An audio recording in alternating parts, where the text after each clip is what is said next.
লিবিয়ার উপকূলে অভিবাসী ও আশ্রয় প্রার্থীদের বহনকারী দুই নৌকা ডুবে অন্তত 4 বাংলাদেশির মৃত্যু হয়েছে। লিবিয়ান রেড ক্রিসেন্ট জানিয়েছেন, বৃহস্পতিবার রাতে আল খোমস উপকূলীয় শহরের কাছে এই দুর্ঘটনা ঘটে।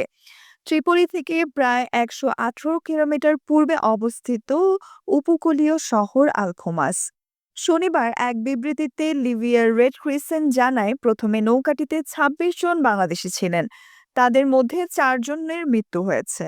আর দ্বিতীয় নৌকাটিতে ছিলেন ৬৯ জন, তাদের মধ্যে ২ জন ছিলেন মিশরীয় ও বাকি কয়েক ডজন ছিলেন সুদানি নাগরিক।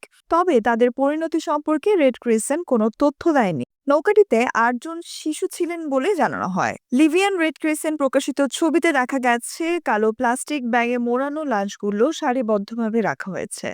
অন্য ছবিতে দেখা যায় স্বেচ্ছাসেবীরা বেঁচে যাওয়া মানুষের প্রাথমিক চিকিৎসা দিচ্ছেন।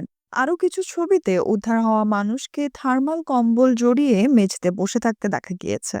Nusrat Jahan, এফবিএন news desk.